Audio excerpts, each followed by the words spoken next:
Bonsoir ou bonjour, déjà la 11e émission des Visages de la Recherche, des hommes, des femmes passionnés mais rigoureuses qui sans relâche ouvrent les portes du méconnu. François Massonnet, bonjour. Bonjour Pascal. Vous êtes chercheur qualifié FNRS en climatologie à l'UC Louvain.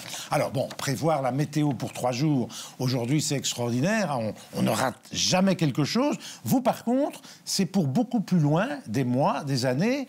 Et ça, c'est tout autre chose. Oui, je suis parti du constat, en effet, que la météo, maintenant, c'est une chose qui est acquise.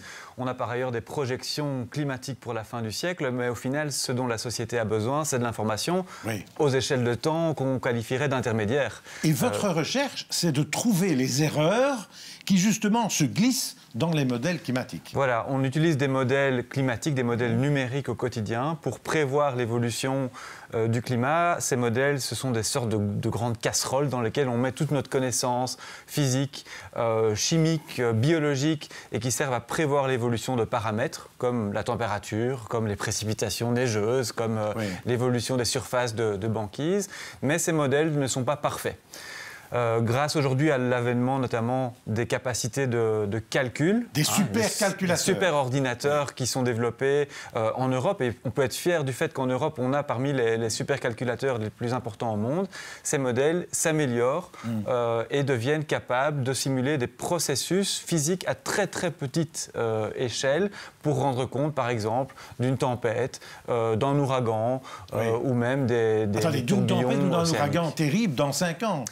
Qui pourrait arriver, alors actuellement qui arrive évidemment à des latitudes plus basses que la Belgique, mais dont on voit parfois les conséquences jusque chez nous. Ça a été le cas avec les ouragans Kirk, par exemple, qui ont déversé des litres d'eau sur la Belgique il y a quelques mois.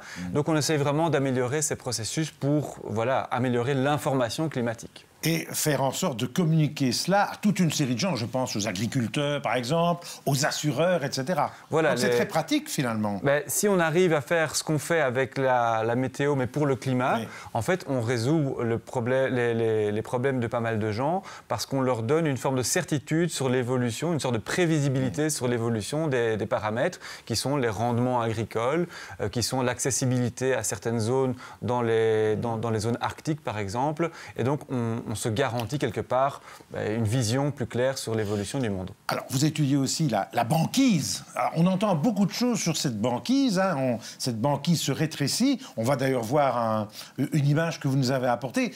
Qu'est-ce qu'il en est et qu'est-ce que vous pensez qui va arriver dans les 4, 5, 10 années qui viennent? Oui, alors la banquise, pour bien rappeler ce que c'est de la glace qui se forme dans l'océan, dans l'océan Arctique et dans l'océan Austral, dans l'hémisphère sud. Mais cette glace, elle est finalement assez peu épaisse. Elle fait quelques mètres d'épaisseur. Et ce n'est pas du tout la même glace que celle qu'on trouve sur les calottes, comme au Groenland ou en Antarctique, qui, elle, peut faire plusieurs kilomètres d'épaisseur. Et moi, je m'intéresse en particulier à l'Arctique, dans l'hémisphère nord, qui représente une toute petite surface. Si ma main, c'est la surface de la Terre, l'Arctique, c'est vraiment la surface d'une phalangette dans des doigts. Donc c'est vraiment tout petit, c'est quelques pourcents de la surface, mais pourtant une zone qui revêt une importance climatique énorme. Et on prévoit l'évolution de cette banquise, on sait qu'elle est amenée à disparaître en été, en raison de nos activités humaines, mais la question est de savoir quand. Est-ce que c'est l'année prochaine? Est-ce que c'est en 2030 ou est-ce que c'est en 2050? Et ça, vous ne le savez pas encore. On est en train de développer des outils avec mon équipe de recherche pour contraindre au mieux cette date de disparition. Et ce que suggèrent les derniers modèles climatiques, c'est qu'à partir de 2030-2035, on pourrait avoir une disparition complète de cette banquise. Alors, une question, ça ne concerne pas tout à fait votre recherche, mais quand même, on a le sentiment que l'avenir du vivant et du climat n'est plus vraiment d'actualité. Est-ce que c'est dû à un manque de communication, de vulgarisation ? Je crois qu'on est maintenant dans une phase où la question climatique a été largement abordée, on en a parlé depuis très longtemps, et on est quelque part un peu anesthésié par cette réalité. C'est-à-dire qu'on vit dans le bain, un petit peu comme cette fameuse grenouille. Oui, la blague de la grenouille. La blague de la grenouille, vous connaissez, qui avait été, je pense, popularisée par Al Gore il y a une vingtaine d'années. En gros, si on met une grenouille dans de l'eau chaude, elle ressort directement parce que l'eau est trop chaude, mais si on la plonge dans de l'eau froide et qu'on fait monter la température de l'eau, l'eau, elle va y rester très longtemps avant d'être complètement ébouillantée, parce qu'elle ne se rend pas compte que cette température s'élève doucement. Et on est dans une logique similaire avec les changements climatiques, cette température moyenne qui monte doucement, en fait très rapidement à l'échelle des temps géologiques. Oui. Alors justement, vous nous avez apporté un schéma qui est vraiment extrêmement didactique. Ça, c'est un schéma sur combien d'années? C'est un schéma qui reconstitue l'évolution des températures sur 500 millions d'années. Voilà. Donc des échelles de temps géologiques. Il faut savoir que la Terre a en gros plusieurs milliards d'années, 4 milliards d'années environ de temps de vie. Et on voit l'évolution des températures. Et tout était très lent à l'époque. Voilà, on voit qu'en fait la température a déjà été plus élevée qu'aujourd'hui. Ça, c'est pas une nouveauté, parce qu'il y avait beaucoup plus de dioxyde de carbone il y a des centaines de millions d'années. Mais ce qui est important, c'est de regarder tout à droite du graphe, de voir la vitesse avec laquelle les températures sont en train d'augmenter. On est en train de gagner en quelques dizaines d'années ce que normalement on gagne ou on perd en plusieurs milliers, voire parfois dizaines de milliers d'années. Oui, donc on voit, c'est la ligne rouge qui monte. Il y a donc une accélération qu'il n'y a jamais eu dans l'histoire de l'humanité. C'est vraiment ça, c'est la brutalité des changements en cours qui est exceptionnelle, c'est pas tant la valeur de la température en tant que telle. Et moi, ce que ce graphe en fait me fait rappeler, c'est finalement qu'on est aujourd'hui des êtres extrêmement dispendieux. On est en train de dilapider quelque part des ressources naturelles à une vitesse extrêmement rapide, comparé au temps géologique qui a été nécessaire pour les former. Imaginez un bloc de charbon, par exemple. Un bloc de charbon, ça met des centaines de millions d'années à se former, mais ça peut être brûlé en quelques minutes pour amener quelqu'un d'un endroit à un autre en quelques secondes. C'est une image que vous nous donnez, là. On est en train de brûler nos ressources en quelques secondes. On est vraiment en train de complètement tordre la réalité géologique, puisqu'on est en train de complètement déconstruire la nature qui a mis tant d'années à se construire. Et quand on se balade dans la nature, ce que j'essaie de faire assez régulièrement pour observer, pour voir les choses qui changent, on s'en rappelle au quotidien. Alors c'est vrai qu'en regardant votre schéma, on se souvient qu'à 21 000 ans, on pouvait traverser la Manche à pied. Oui, il y a 21 000 ans, on avait des océans qui étaient 120 mètres plus bas qu'aujourd'hui, parce qu'il y avait beaucoup plus de glace sur les continents, ce qui fait que comme la Manche finalement est assez peu profonde, on pouvait aller en Angleterre à pied. Mais ce qu'il faut aussi se rappeler, c'est que à ce moment-là, les températures étaient finalement quelques degrés en dessous des valeurs d'aujourd'hui. Donc il y a 21 000 ans, certes, on pouvait traverser les océans, mais il faisait que 4-5 degrés en moins.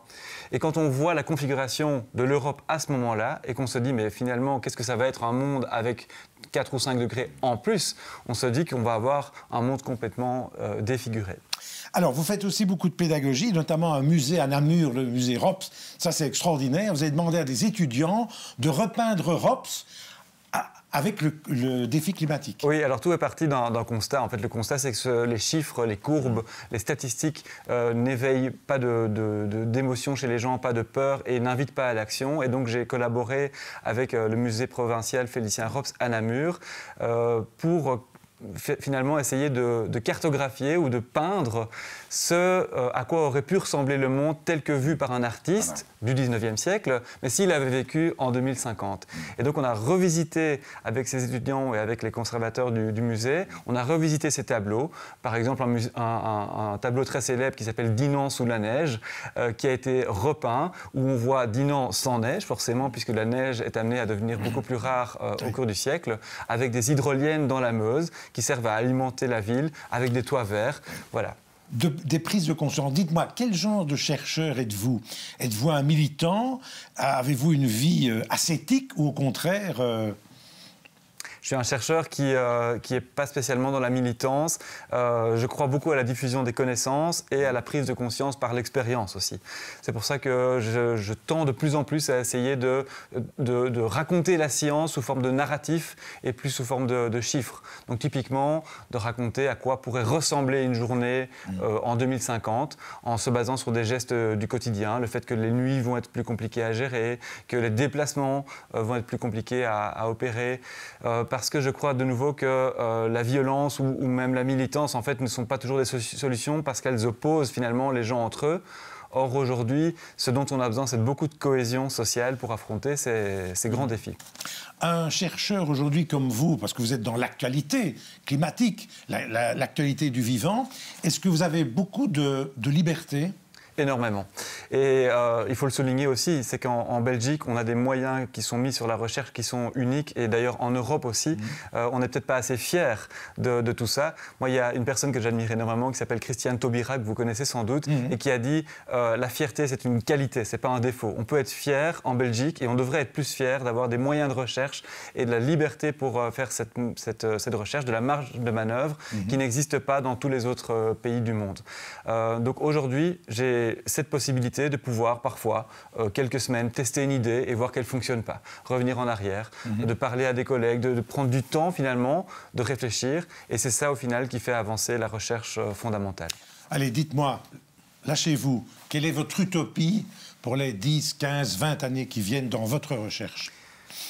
Alors là, je crois que je voudrais que la Belgique devienne un pays sur la carte des régions polaires et en particulier sur la carte de l'Arctique. Ça peut paraître un petit peu bizarre comme observation, mais quand on regarde le monde depuis l'Arctique, on voit que la Belgique n'en est pas si loin.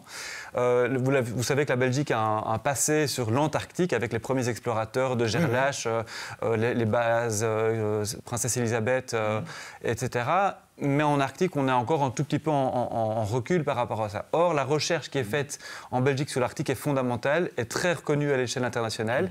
Et la Belgique développe actuellement une politique arctique, c'est-à-dire se positionne sur la carte de l'Arctique, parce qu'avec des personnes comme Trump qui veulent annexer le Groenland, avec le conflit en Russie, on remarque que cette mer va devenir en fait un enjeu stratégique. Et je rêve du fait que la Belgique puisse être un acteur de premier plan en Arctique. Merci François Massonnet d'avoir été notre invité. Dans quelques instants, après la pause, Stéphanie Herken sera mon invitée, chercheuse qualifiée en biologie moléculaire à l'ULiège. Elle a tracé de A à Z sa propre thématique. À tout de suite.